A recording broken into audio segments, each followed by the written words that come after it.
£3 greater.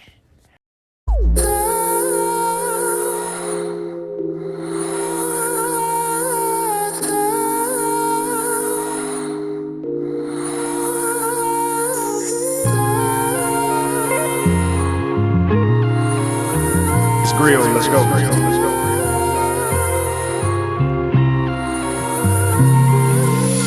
It doesn't snow in Florida, can't even touch the border. I'll be damned if I drown inside of this hot water. Check every bruise and feeling, I'm touching every ceiling. Make major moves and killing, invest in bold predictions. I see the hate intention, yet I rebuke the masses. Uplift the poor, the bastards, widows and hungry classes. Paint through my tinted glasses, you hear the lightning clashing. Now it is time for action, now it is time for action.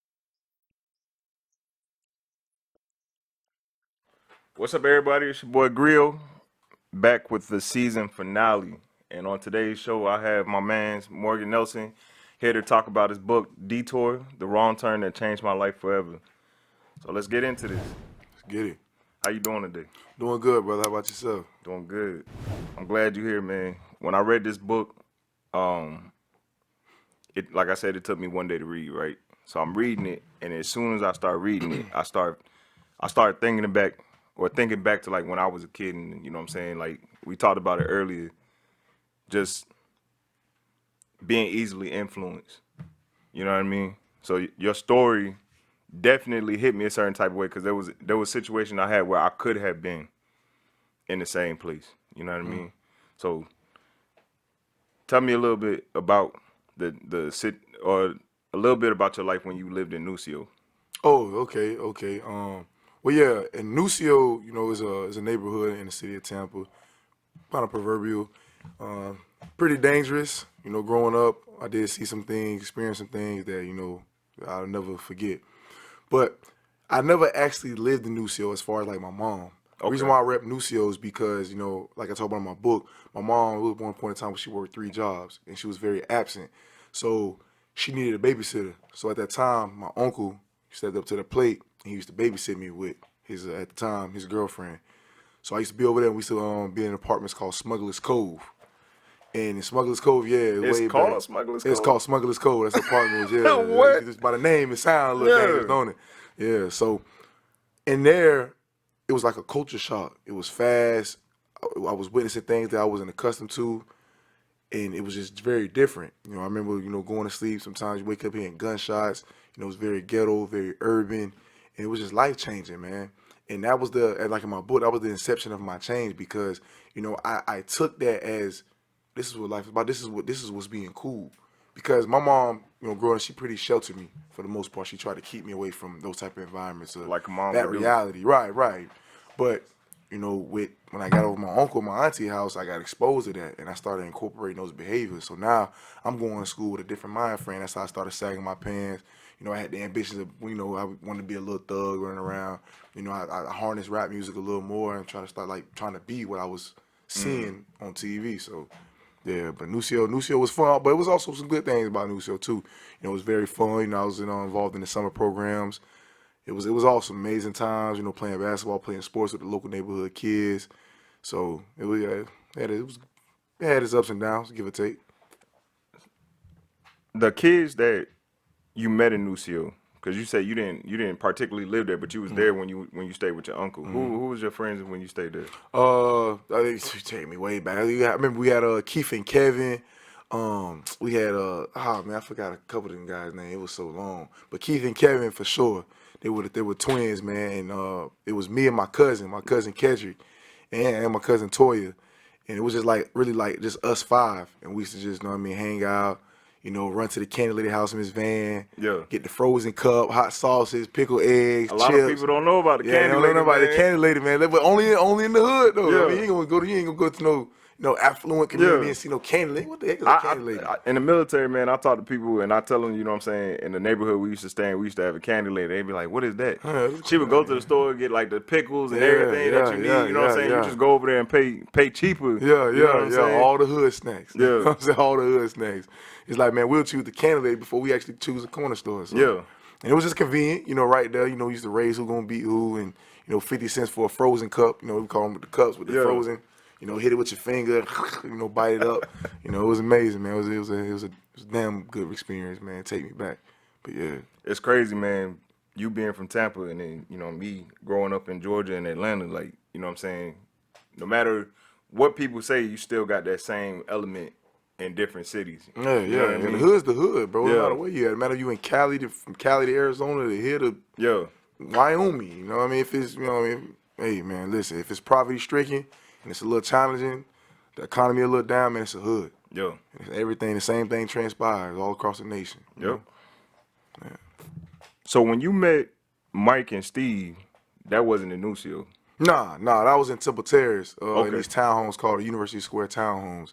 And yeah, I met them because they're one of their best friends was named Carlos, and he actually lived there. So he lived like 2 blocks down, 2 houses down from one of my best friends. Got a kid named Angel.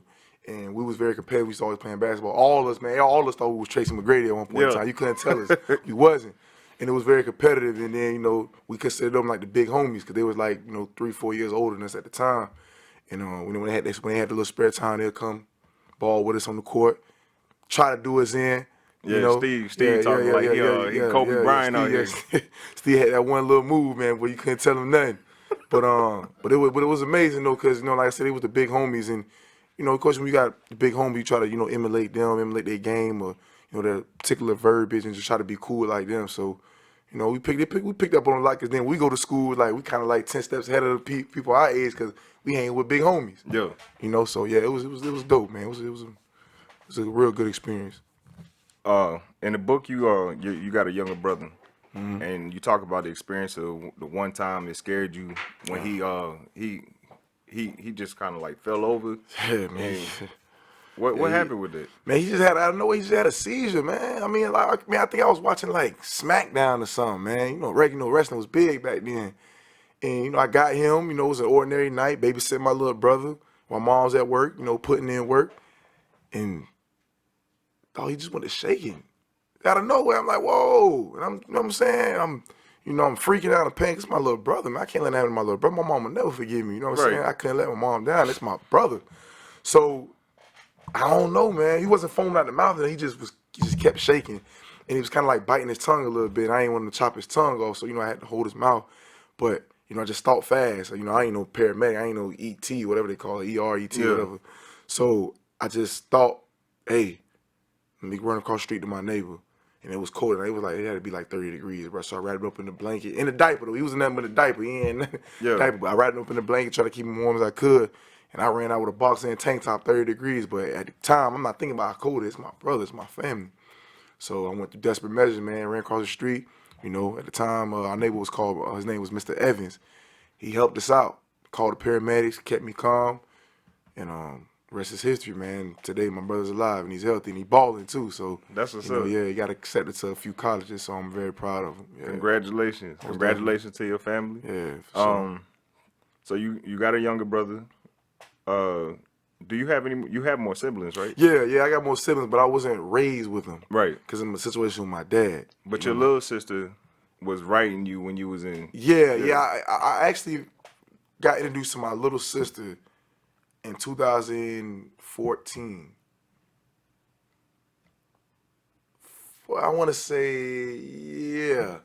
Around like 2014, she wrote me out the blue while I was at Wakulla, Seattle, over near Tallahassee in Crawfordville, Florida.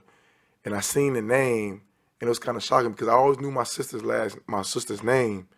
So I'm like, man, could this be my sister? And I opened the letter, man. She's like, "Hey, bro," and how she wrote was like we knew each other forever, but we didn't. It was our first time like actually having some type of encounter, and it was just so organic and real and smooth, man. I was like, "Dang, man." So I wrote back ASAP. I wrote back like I was trying to, like, she was a girl. I'm trying to holler at you. When you locked up, man. When the women write you, man, you try to get them in that jab because you need that support. You know what I mean? So I wrote it ASAP, and from that point, we built a very strong rapport, and rest is history. It's crazy because they let you know that people thinking about you, you don't even know they're thinking about you. Right, just out of the blue, man. And I'm like, whoa. So I told my mom, I was elated. Told my other sister, like, oh, that's good. And then like a year after that, she ended up coming to visit me from Charlotte, North Carolina. And that was a wonderful feeling, man. You know, I had my big sister and my little sister, and it was like even though we was all grown, we never actually got like was raised with each other in the sandbox. We don't have pictures of us. You know, I'm 4 years old, my big sister 6, and my little sister 3. Yeah. And I had that. You know, unfortunately, you know, my dad, he didn't handle his part on that aspect, but it's all good. But we don't have that, so our philosophy now is just move forward. You know, we're adults, we're still young, we breathing. Let's make memories now. So when we 50, 60 years old, we can talk about those specific times. Yo. So yeah. Speaking about your pops, you want to talk a little bit about like how y'all relationship formed when you met him and how it is today? Like in my book, the first time I actually remember meeting my pop was when I was like 13 in the 8th grade. I thought I was in trouble for something, man. And, you know, all I hear is that I remember the intercom. The principal told me to come to student affairs. Now I'm kind of scared, but I'm like, man, what I did? Now I know I was good this week. I ain't did nothing crazy. I ain't skipped no class, man. I ain't went. You know, I was all right. So I'm like, man, what could it be? Nah, man, some stuff I did way back. So I go to student affairs. I go to Miss Cooper's office, and I look to the side, you know, across from the AP. Look to the side, and I see a familiar face, look just like mine. I'm like, oh, this Pop. He's like, hey, son. And I ain't know how to respond. Hey, son, I ain't never heard that a day in my life. Yeah. You know what I'm saying? And he said that, and I'm like, wow. And a part of me, like, kind of wanted to, like, swing on him, man. Just, like, animosity was dwelling. I wanted to be so mean and bitter, but, you know, at that time, you want to pop so bad, you just couldn't help but break down. And, like, hey, man, you know, tears kind of welled up, and I'm like, what's going on? Yeah. And from that point, we started, you know, communicating. I even got to not skip school, but I even got to leave school early. You know, go with him and, you know, chop it up with him, and it was cool. It was cool, and he always he did tell me this. I ain't gonna lie, man. He told me this one time. I don't know what made him say. I don't know if he had an intuition. He felt that we say, "Son, man, you get locked up, you go to prison. Man, I ain't coming to see you." Did he never come to see you? Man, that man never seen me in the county. I spent 2 years in the county. He never came to see me. And the first time I actually seen him while incarcerated was like 4 or 5 years in. So he stuck by his word initially, but, you know, I'm glad, you know, he eventually, you know, came to realization, like, you know, at the end of the day, I'm still your son, and I made a horrible decision at the age of 16. I messed up, made a mistake, bro. Yeah. And he started seeing me, but it wasn't how he should, but, hey, as best it's gonna get, I guess. But today, our relationship, it's okay. You know, we talk periodically. There's no love lost, no beef. You know, I just accept it for what it is. Could it be better? Yes, but I realize it's not. So I just accept it for where it's at and just appreciate it. Roll with the flow. I got you. Going into the story of why you got incarcerated, you want to speak on it? Yeah, man. I was an idiot. I was a follower, man. I didn't have the fortitude to speak up for myself. In retrospect, how I look at it, fell victim to peer pressure, man. You know, just couldn't say no. I got with some so-called friends, and we came up with this brilliant idea to go rob somebody. Why? Hey, I don't know, man. I just got money hungry, or felt like I needed to prove myself or show people that I can do certain things that, you know, everybody else in the community was doing. Because, you know, growing up, especially the young cute little girls, they like dudes that had like a street names on a street code. So I was always a guy known for being a class clown, gravitating personality, fun guy, cool guy, but kind of wanted to be known for something else. And the idea got brought up that we can make some quick money, be very lucrative at the time, and got with the guys, and those in a robbery that went horrible, culminated to a homicide, and there you have it. Now I'm in the judge, and he banging the gavel talking about 50 years in prison, 1 year less than when I done lived on the street as a young man, you know. So it was definitely tough. It was definitely challenging to digest all that. But, you know, it may sound ironic, but I don't regret none of it. Now, I can say this. I regret what I went to prison for, but me going to prison, I don't regret it because the man I am today, you know, I was able to find myself, you know, being sequestered from society for a prolonged period of time. You get to identify your strengths, your weaknesses, your likes, your don't likes, who you are as an individual. And I was able that I was given that opportunity, and I utilized it, use it to my advantage. And now I'm here today, trailblazing. I can say I'm a grown man. I'm my own man. I'm a leader. Yeah. You know, the only way I'm gonna follow somebody if I see that you can take me to the promised land.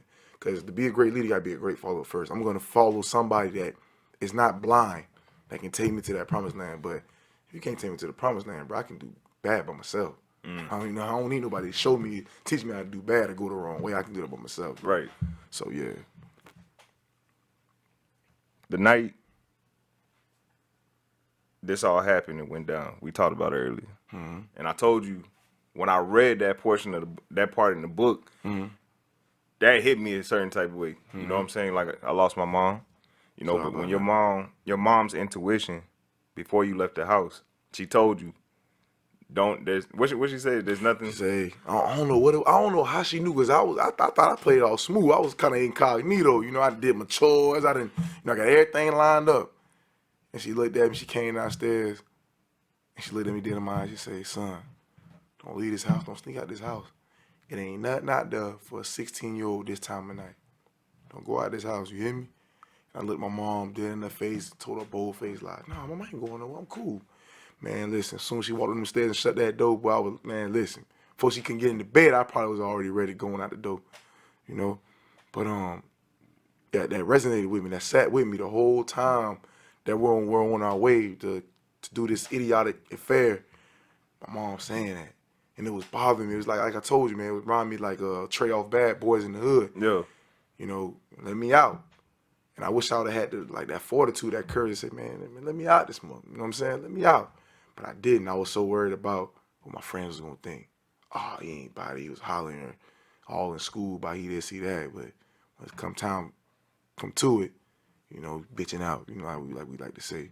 So I was more afraid of the response from them, as opposed to, you know, what it could potentially do to my life, or how this can embarrass myself, my mom, my family, etc.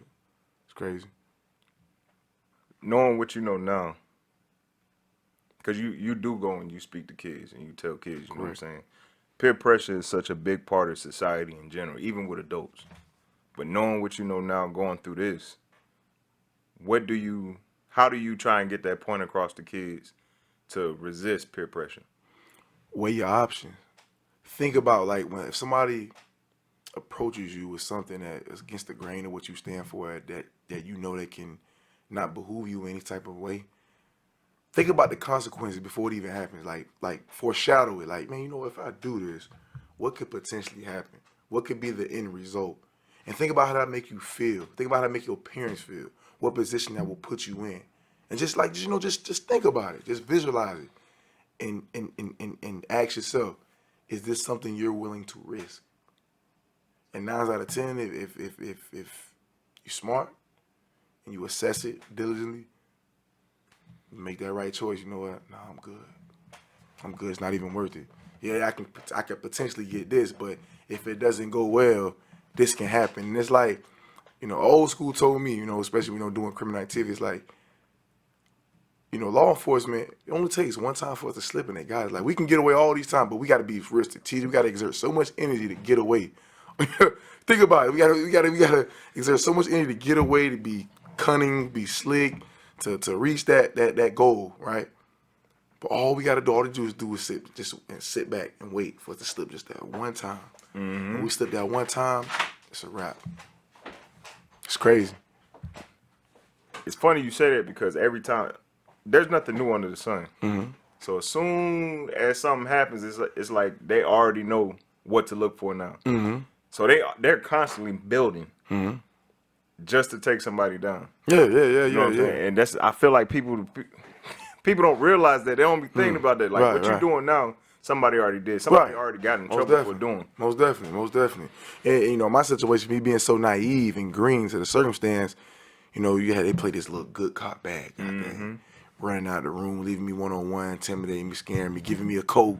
They ain't even, and it's crazy. I'm glad you brought it up, because I was going to move into that next. It took a couple days for them to actually come get you.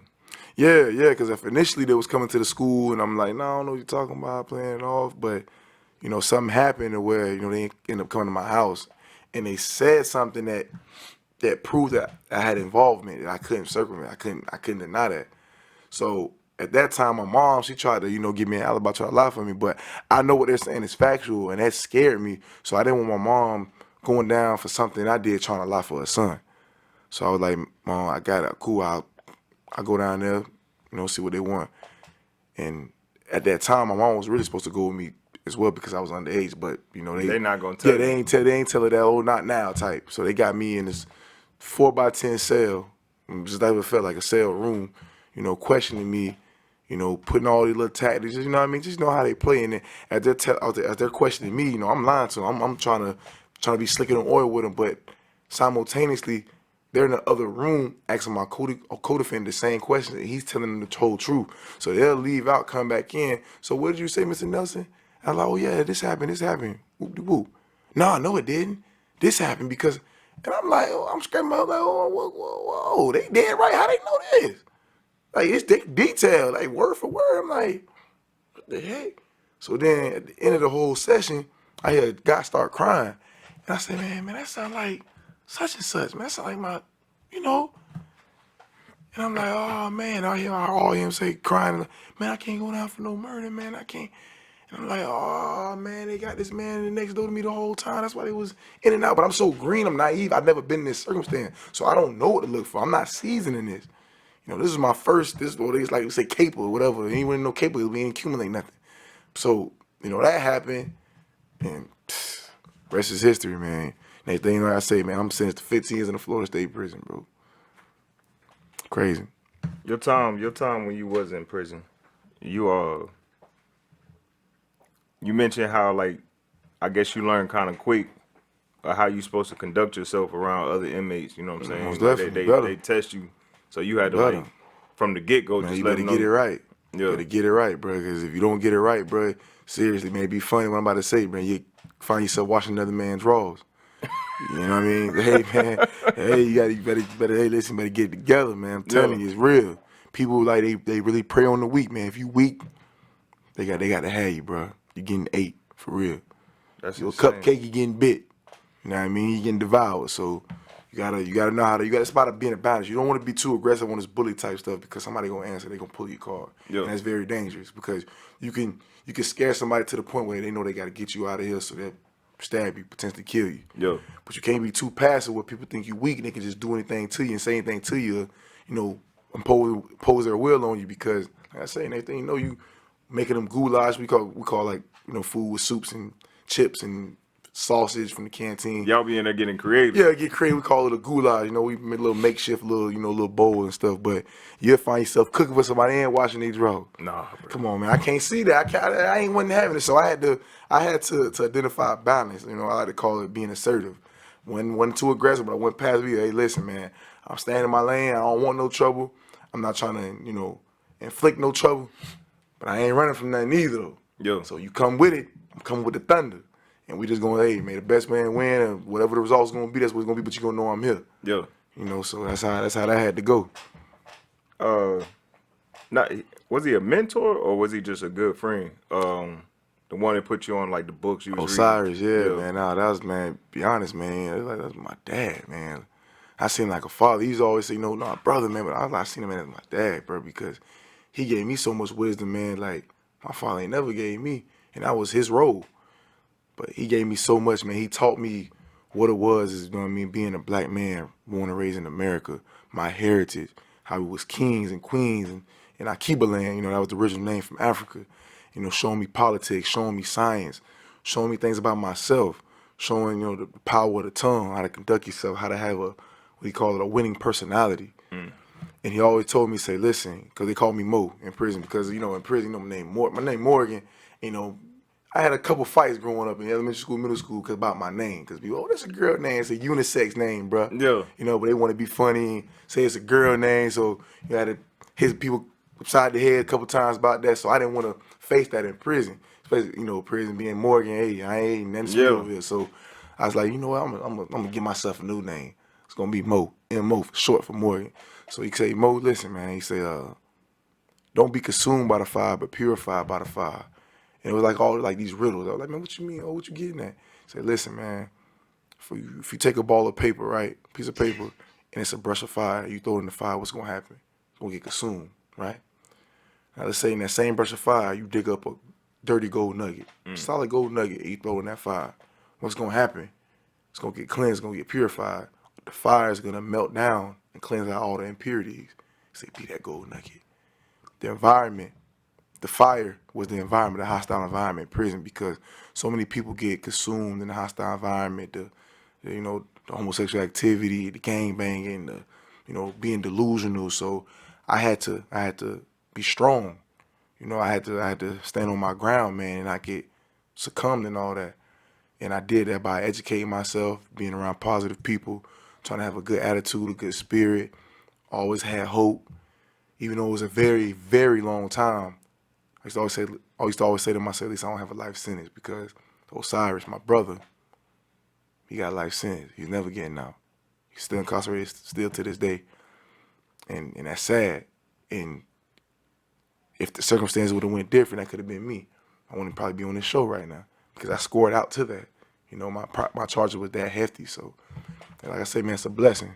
It's a blessing. So I'm glad I'm out here today. Got the opportunity to trailblaze, make some things happen. I'm just moving forward with my life. Have you reached out to him since you've been out? Actually, I tried to, and he's at a private camp, and it was kind of hard getting the address. It was a whole debacle, but I can honestly say I didn't exert enough effort, and I need to, because he's taught me a lot. He planted that seed, and he watered it, and now it blossomed. So that's something I need to really handle, because I didn't exert enough energy as I should. I got you. Yeah. Yo, was it? I want to say probably with your last year, when you found out that you was about to get released. People was trying to push your buttons. Ah, man, listen. It's like, man, the devil's out there, man. When you got something good, that blessing right around the corner, boy, you gonna put all that whole force of temptation in your way. And I remember a guy, man, I'm literally, man, it's like a couple months before I'm about to get released, this guy decides to try me by the TV.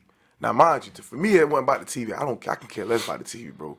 But it's the fact that you really think I'm scared of you, that you're putting fear in me, because, the prior 4 months, I was letting, man, it's your TV, bro. You want to watch what you want to watch, you can have it. It's all you. But when I seen that you were starting to bow up and your ego starting to get a little big, you start like really believing that I feared you. That's why I say, I know I got to answer that. I want to show you that I never feared you, bro. I'm just a man. I'm just thinking about my future, because I don't want to jeopardize this opportunity that I'm about to have. I want my freedom. I want to be with my family, bro. I want to make things happen out here in life. But I ain't going to lie, and I probably shouldn't have did it, because I did take a risk, but I said, you know what? I'm going to take that risk today. Yeah, I'm going to tell you, I'm going to be your karma, brother. Yeah. And I told him to tighten up in that room, and he was so shocked, because everybody was scared of him in the dorm, and I was never scared of you, bro. I'm just, like I said, I'm a grown man. I got bigger and better fish to fry, but today I'm going to get on your level. I'm going to be ignorant. And I called him in that room. He was shocked. He was doing all this barking in front of everybody. Nah, don't be scared. Nah, Got quiet when y'all got in? Yeah, let's come on. And now you had to, because now I called you out. Now I called your bluff. Now you got everybody intimidated in here, so Yeah. if you buck, now you gonna be watching somebody draw. So what you gonna do? Yeah. You gotta make a move. When he did that, murder she wrote. Let's just say he ain't touch that TV no more. You know what I'm saying? But yeah, it's crazy, man. It's crazy how the closer your release date comes, that temptation, you started getting frustrated with every little thing, and people just try to potentially press your buttons to make you snap, so you can stay there longer, with them, keep them company. No. But yeah, I can't do that. I took a risk though, because that could have happened. Yeah. It could have went that way.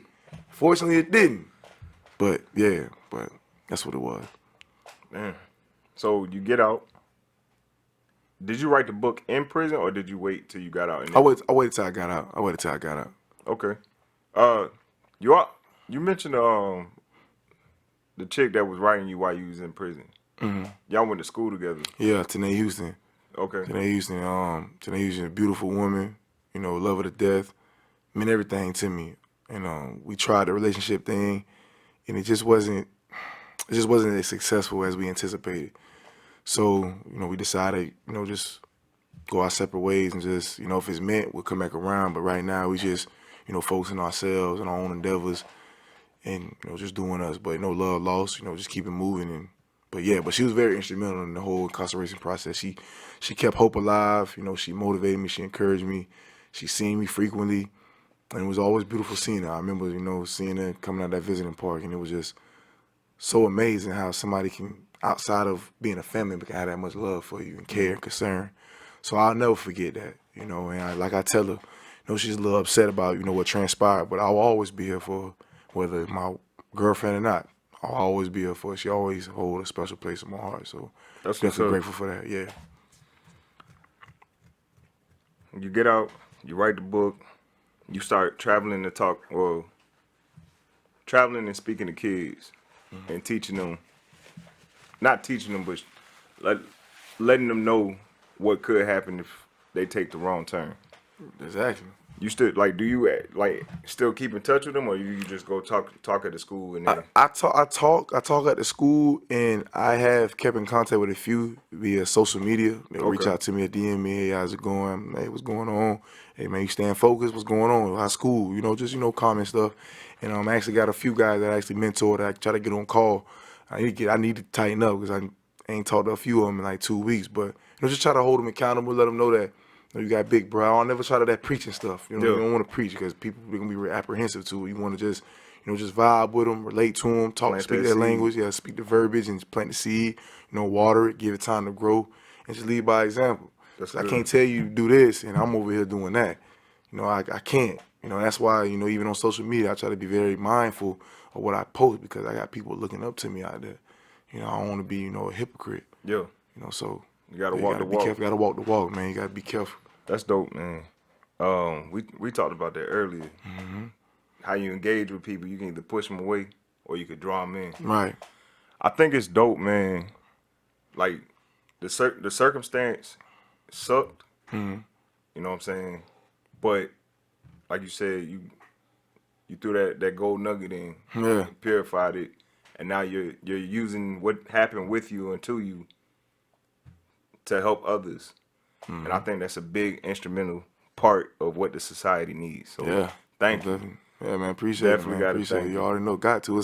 I feel like it's incumbent upon me. Once you know certain things, man, you gotta share with the people, man. Yep. What's the use of not sharing? Like, what is good is that gonna do, man? Share it, man. Share what you know. It'll If you help know, somebody yeah, else. if it helps somebody else, man, it can, you know, fulfill them in a major way, man. Help them. And I can't see these young brothers out here, man. My brothers, you know, throwing rocks at the chain and contributing to the recidivism rate. I'm gonna try to enlighten you now.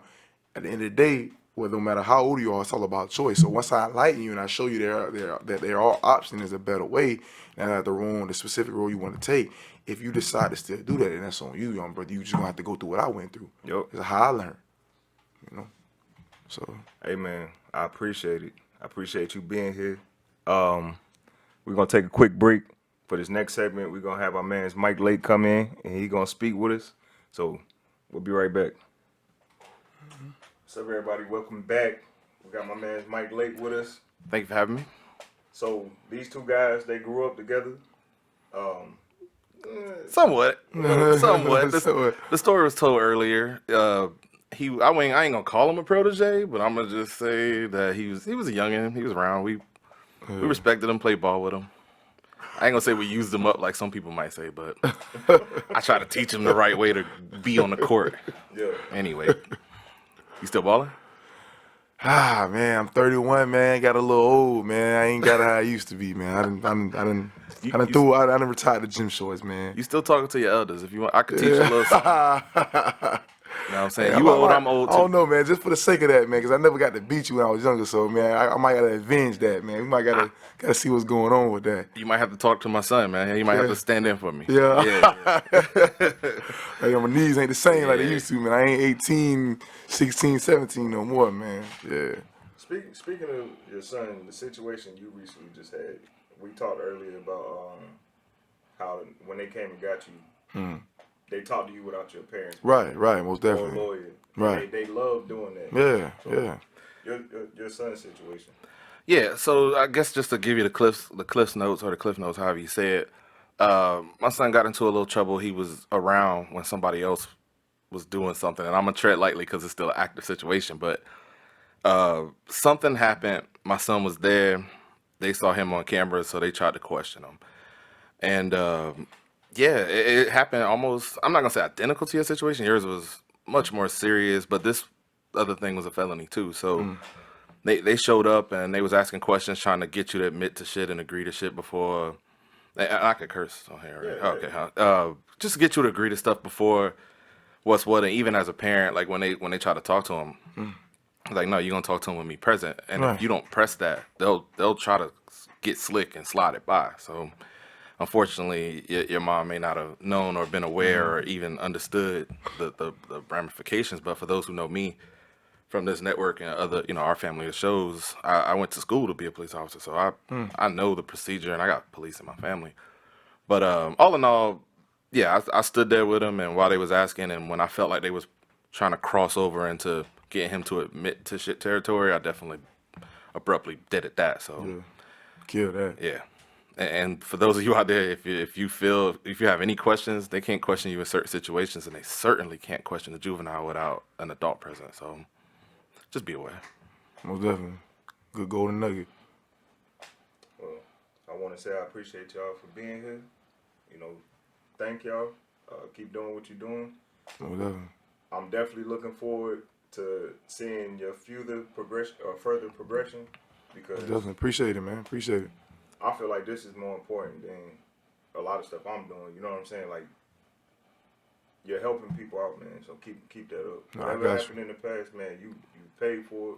You know what I'm saying? And like, you're in a mental space that a lot of people wouldn't be in. So you definitely are like on top of your game. I appreciate it, man. I mean, it's a lot, man. And before we leave, can I tell people how to reach me? Yeah, for everybody, if you want to reach me on a personal level, you can contact me via social media. My IG is Morgan Nelson, one word, _speaks.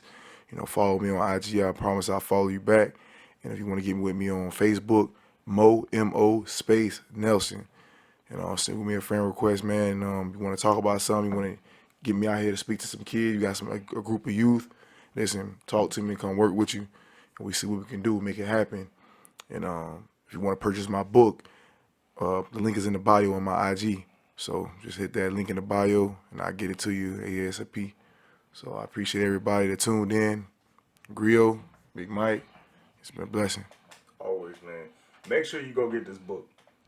Make sure you have this book on your bookshelf. I'm going to make sure I have it on there. I've already read it once, and I'm going to read it again. I had my son read it. Yeah, he read through it. He liked it. We talked a little bit about the parallels between Morgan's life and my son's life, and hopefully it got through to him. And you keep mentoring, bro. Appreciate it. I will, man. I will. We My passed mission. it down to you jokingly as youth, but Yeah. even to see you really went through some shit and really sprinting it, paying it forward. Keep going, bro. And I'll support you in that. And I know Griot, SVM, Appreciate that, bro. we here for you, bro. Love SVM, man. Appreciate SVM. Clyde, Steve, everybody, man. The whole family. It's been a blessing. It's been an honor, for real. All right, with that, we done. We out. We out.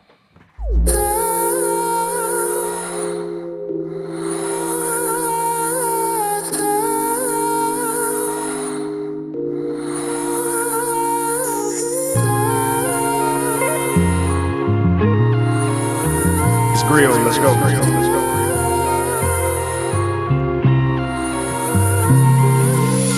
It doesn't snow in Florida, can't even touch the border. I'll be damned if I drown inside of this hot water. Check every bruise and feeling, I'm touching every ceiling. Make major moves and killing, invest in both predictions. I see the hate and tension, yet I rebuke the masses. Uplift the poor, the bastards, widows and hungry classes. Paint through my tinted glasses, you hear the lightning clashing. Now it is time for action, now it is time for action.